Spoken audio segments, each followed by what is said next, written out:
Friends, तो आज हम डिस्कस करेंगे साइकोलॉजी का एक और नया टॉपिक जिसका नाम है मोरल डेवलपमेंट थ्योरी।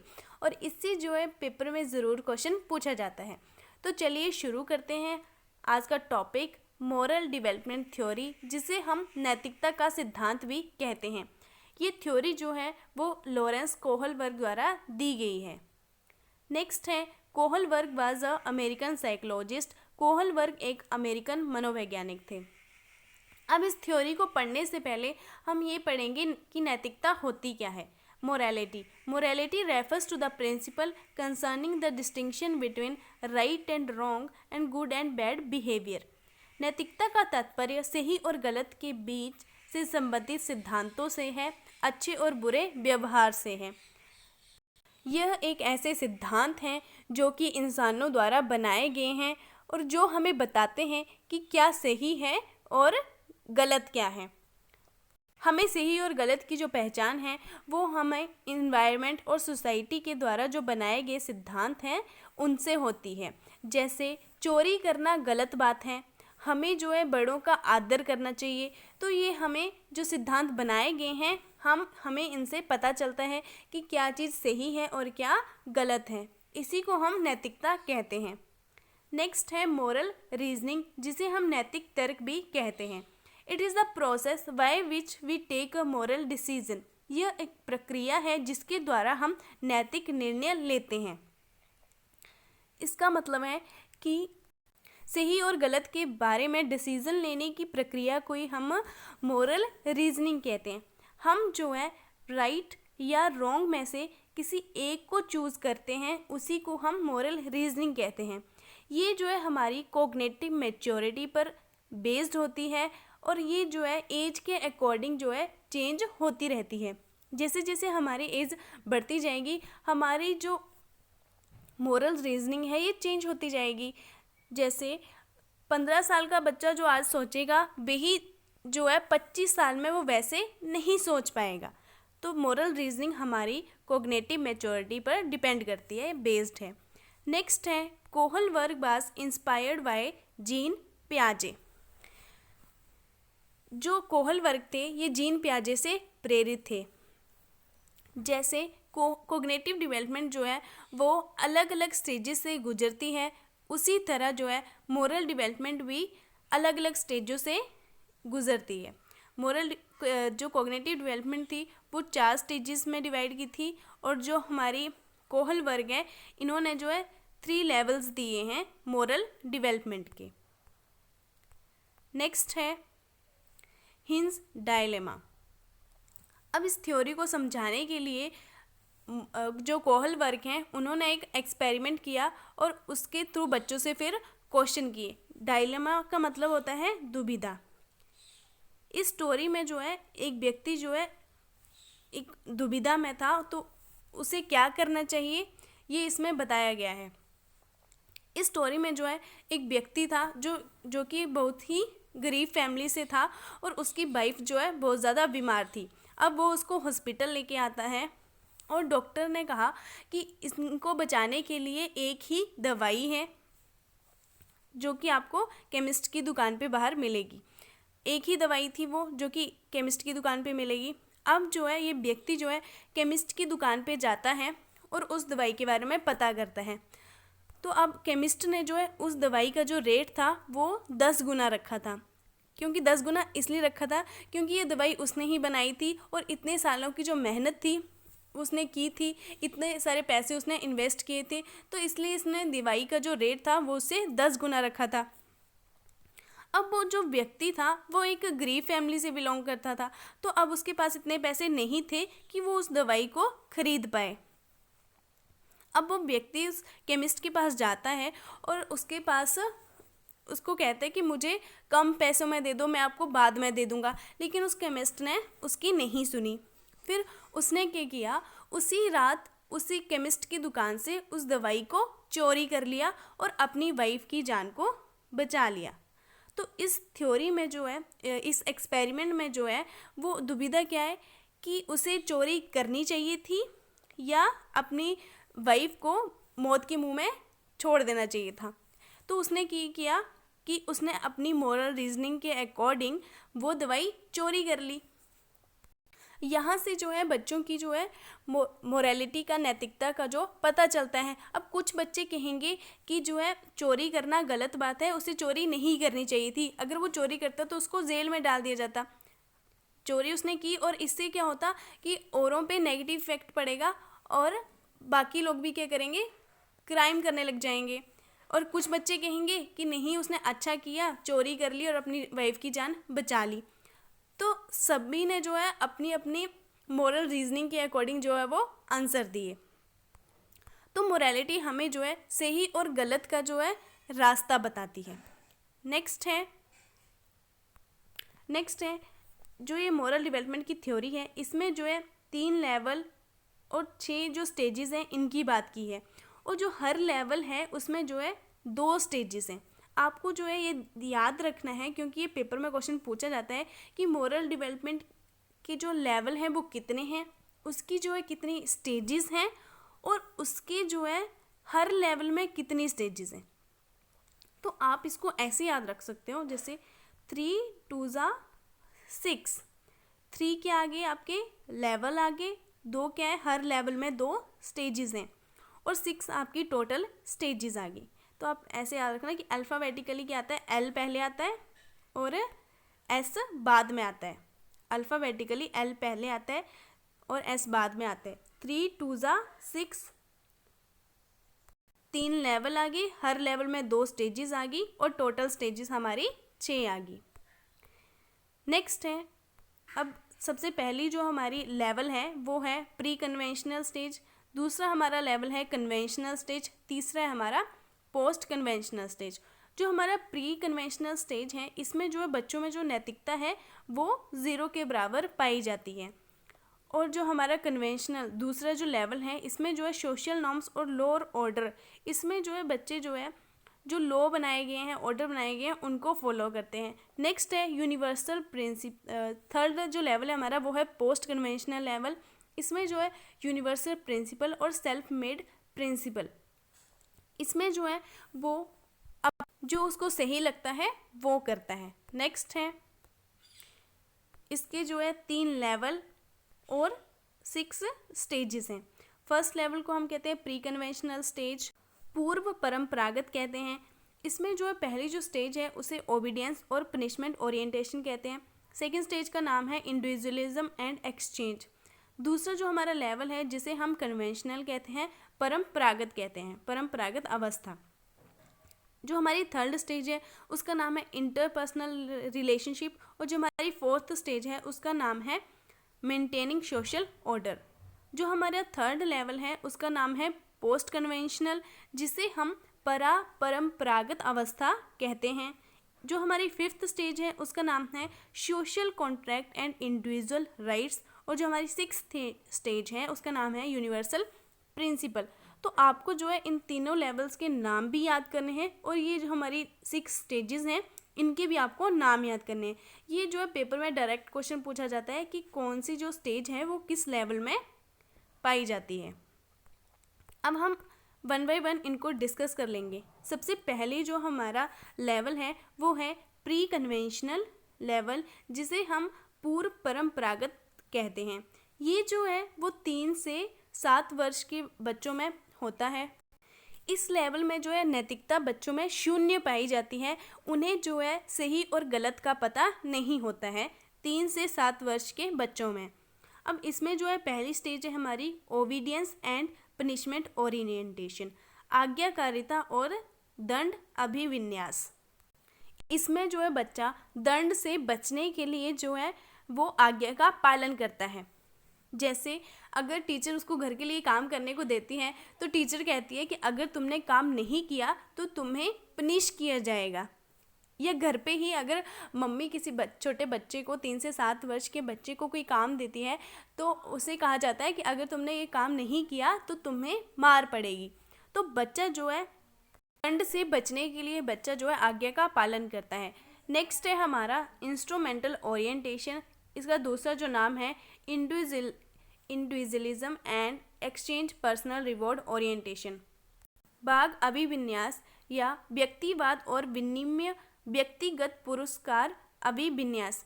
इसे जो है इस लेवल में जो है इसे जो है टिट फॉर टैट भी कहा जाता है इस स्टेज को। इसमें क्या होता है, बच्चा जो है एक्सचेंज की बात करता है। जैसे अगर किसी बच्चे ने दूसरे को थप्पड़ मार दिया तो वो बच्चा भी क्या करेगा, वापस से उसको थप्पड़ मार देगा। इसमें क्या होता है, जैसे आप इस पिक्चर में देख सकते हो, ये कह रहा है कि अगर तुम मुझे एक बाइट आइसक्रीम दोगी तो मैं तुम्हें एक बाइट बर्गर दूंगा। ये इसमें इस जो स्टेज है इसमें जो है एक्सचेंज की बात की गई है। नेक्स्ट जो लेवल है हमारा वो है कन्वेंशनल, जिसे हम परंपरागत भी कहते हैं। इस लेवल में जो बच्चे ने समाज ने उसको सिखाया है उसी के अकॉर्डिंग जो है वो सही और गलत का निर्णय लेता है इस लेवल में। अब इसमें जो हमारी स्टेज 3 है इसका नाम है good boy and nice girl orientation, अच्छा लड़का और अच्छी लड़की का रुझान। इसमें जो बच्चे काम करते हैं वो इसलिए करते हैं ताकि जो है सोसाइटी उन्हें प्रेज करे, उनके बारे में बात करे कि ये अच्छे लड़की है या अच्छा बच्चा है। तो इसमें हम मोरालिटी को क्यों अपनाते हैं, ताकि सोसाइटी में हमारा नाम हो, हमें जो है एक अच्छे लड़की और अच्छे लड़के का एक टैग मिले। जैसे बच्चा जो है क्लास में फ़र्स्ट आता है तो वो उसमें होगा कि अगर मैं फ़र्स्ट आऊँगा तो सभी मेरे बारे में बात करेंगे, मेरी मम्मी पापा भी क्या मेरे पर प्राउड फील करेंगे, सभी मुझे गुड गर्ल या गुड बॉय कहेंगे। नेक्स्ट है हमारी 4th स्टेज, जिसे हम लॉ एंड ऑर्डर ओरिएंटेशन, इसका नाम है कानून एवं व्यवस्था उन्मुखीकरण। इसमें बच्चा जो है सोसाइटी ने जो रूल बनाए हैं उनके अकॉर्डिंग नैतिकता बनाता है। जो भी लॉ और ऑर्डर बनाए गए हैं, मतलब ऐसे नहीं करना है या इसको फॉलो करना, उन्हें जो है वो फॉलो करता है। सोसाइटी के जो द्वारा बनाए गए जो सिद्धांत हैं उनको वो फॉलो करता है। जैसे अगर किसी ने क्राइम किया है तो पुलिस वाला क्या करेगा, उसको अरेस्ट कर लेगा, लेकिन ये पर्सन क्या है, इसको जो है वो रिश्वत दे रहा है, तो पुलिस वाले ने क्या किया, रिश्वत नहीं ली और उसको जेल में डाल दिया। तो रिश्वत लेना क्या है, गलत है, वो गलत के साथ नहीं जाएगा, वो सही के साथ जाएगा। इस स्टेज में जो है वो जो भी रूल बनाए गए हैं वो उनको फॉलो करता है, उन्हें जो है वो लॉ एंड ऑर्डर को फॉलो करता है, उनको तोड़ता नहीं है। इस स्टेज में इसे हम लॉ एंड ऑर्डर ओरिएंटेशन भी कहते हैं। नेक्स्ट और लास्ट लेवल जो है हमारा वो है लेवल 3, जिसका नाम है पोस्ट कन्वेंशनल। इसे हम परंपरागत भी कहते हैं। इसमें जो बच्चा खुद के अकॉर्डिंग डिसीजन लेता है, जो उसको सही लगता है वो जो है वो वही करता है। इसमें जो हमारी 5th स्टेज है सोशल कॉन्ट्रैक्ट ओरिएंटेशन, सामाजिक संविदा अभिमुखीकरण। जो नियम जो है लोगों के भले के लिए बनाए गए हैं, अगर उन नियमों से कोई नुकसान होता है तो हमें जो है ऐसे नियम तोड़ देने चाहिए। मान लो जैसे रेड लाइट हम ऐसे क्रॉस नहीं कर सकते, लेकिन अगर किसी का एक्सीडेंट हुआ है तो हम क्या उस रेड लाइट को क्रॉस कर लेंगे, क्योंकि हमें उसकी जान बचानी है। तो रेड लाइट का रूल जो है वो हमारे ही भले के लिए बनाया गया है, हमें जो है इस नियम का पालन करना चाहिए। लेकिन अगर उसकी हमें जान बचानी है तो हमें क्या है, उसे रेड लाइट को क्रॉस करना पड़ेगा, हमें जो है इस रूल को तोड़ना पड़ेगा। तो अगर कोई नियम आपको तोड़ना पड़े किसी के भले के लिए तो हम क्या है उसको तोड़ देते हैं इस स्टेज में, सोशल कॉन्ट्रैक्ट ओरिएंटेशन में। नेक्स्ट जो हमारी स्टेज है 6th स्टेज, लास्ट स्टेज, इसका नाम है यूनिवर्सल एथिकल प्रिंसिपल ओरिएंटेशन। ये जो है सबसे हाईएस्ट स्टेज है और इस स्टेज में जो है कोई व्यक्ति ही जाके पहुंच पाता है। इस स्टेज में जो है इसमें जो है वो अपने विचारों से व्यवहार करता है, विचारों के अकॉर्डिंग ही व्यवहार करता है। इसमें व्यक्ति जो है वो दूसरों के फ़ायदे के लिए अपनी जान पर भी खेल जाता है। जैसे हमारे जो है फ्रीडम फाइटर थे, इन्होंने जो है अपने भले के लिए ना सोचकर दूसरों के भले के लिए इन्होंने काम किया है। जो अपनी भलाई के बारे में ना सोचकर दूसरों की भलाई के बारे में सोचें, उस स्टेज को हम क्या कहते हैं, यूनिवर्सल एथिकल प्रिंसिपल ओरिएंटेशन। तो जो भी हमारे सारे फ्रीडम फाइटर है वो उसमें आ जाएंगे।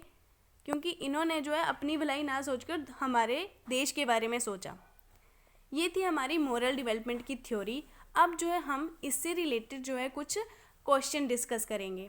तो सबसे पहला हमारा क्वेश्चन है, how many stages of the moral development are? नैतिक विकास के कितने चरण होते हैं? फर्स्ट ऑप्शन है हमारा 6, सेकंड है हमारा 3, थर्ड है हमारा 4 या फोर्थ है हमारा 5। तो हमने जो है अभी पढ़ के आए हैं कि स्टेजेस कितनी होती हैं, लेवल कितने होते हैं और हर लेवल में कितनी स्टेजेस होती हैं। तो इसका जो राइट आंसर होगा वो होगा ऑप्शन नंबर 1, 6 स्टेजेस। मैंने आपको अभी बताया आपको याद कैसे रखना है, 3 2 6, और आपको याद रखना है अल्फ़ाबेटिकली L पहले आता है और S बाद में आता है। तो लेवल कितने हो गए हमारे 3 और स्टेजेस कितनी होगी हमारी टोटल 6।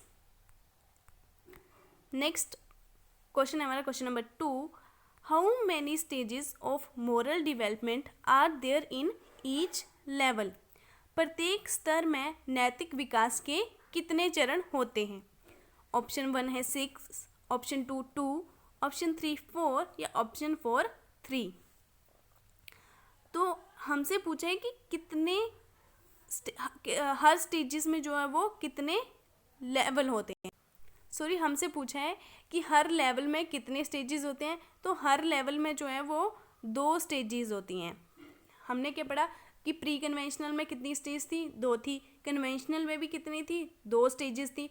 और पोस्ट कन्वेंशनल में भी कितनी थी? 2 थी। तो हमसे यही पूछा है कि हर लेवल में कितनी स्टेजेस होती हैं। तो हर लेवल में 2 स्टेजेस होती हैं हमारी। नेक्स्ट है, who is the father of moral development? नैतिक विकास के जनक कौन है? फर्स्ट ऑप्शन है हमारा जीन पियाजे, सेकंड है लॉरेंस कोहलबर्ग, थर्ड है वाइगोस्की और फोर्थ है मास्लो।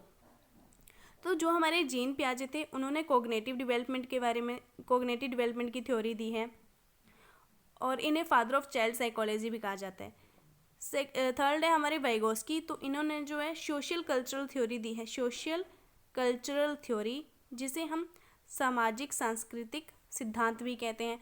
फोर्थ है हमारे मास्लो, तो मास्लो ने जो है वो हायरार्की ऑफ नीड्स दी है, मास्लो ने हायरार्की ऑफ नीड्स दी हैं। और जो हमारा सेकंड ऑप्शन है वो है हमारा लॉरेंस कोहलबर्ग, तो इन्होंने जो है मोरल डेवलपमेंट की थ्योरी दी है। नेक्स्ट है हमारा fourth question, ink blot test is given by? स्याही धब्बा परीक्षण किसके द्वारा दिया गया था?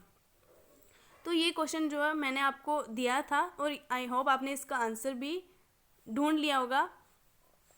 फर्स्ट ऑप्शन है हमारा लियोपोल्ड वेलेक, सेकंड है हमारा सोनिया सोरेल, थर्ड है हमारा मॉर्गन मुर्रे और फोर्थ है हमारा हरमन रोसचक। तो इसका जो राइट आंसर होगा वो होगा हरमन रोसचक। नेक्स्ट है हमारा whole learning is definitely better than parts learning. इसमें फर्स्ट ऑप्शन है वुडवर्थ, सेकंड है स्टॉट, थर्ड है हमारा विलियम जेम्स और फोर्थ है हमारा स्लेलाइट। तो इसका जो राइट आंसर होगा वो होगा हमारा वुडवर्थ। ये किसने कहा था? Whole learning is definitely better than parts, तो ये वुडवर्थ के द्वारा कहा गया है। नेक्स्ट क्वेश्चन है हमारा intelligence group factor theory is propounded by? Intelligence group factor का जो सिद्धांत है वो किसके द्वारा प्रतिपादित किया गया है? फर्स्ट ऑप्शन है हमारा विनेट, सेकंड है हमारा स्पीयरमैन और थर्ड है हमारा थॉर्नडाइक और फोर्थ है हमारा थ्रस्टन।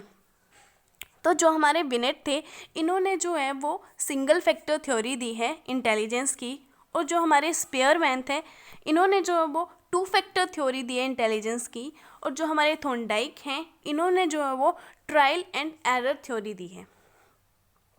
और जो हमारा फोर्थ ऑप्शन है इसका जो राइट आंसर है हमारा वो होगा fourth option Thurstone. Intelligence group factor theory जो दी थी वो दी थी थ्रस्टन ने। नेक्स्ट क्वेश्चन है हमारा पेडागोजी इज द स्टडी?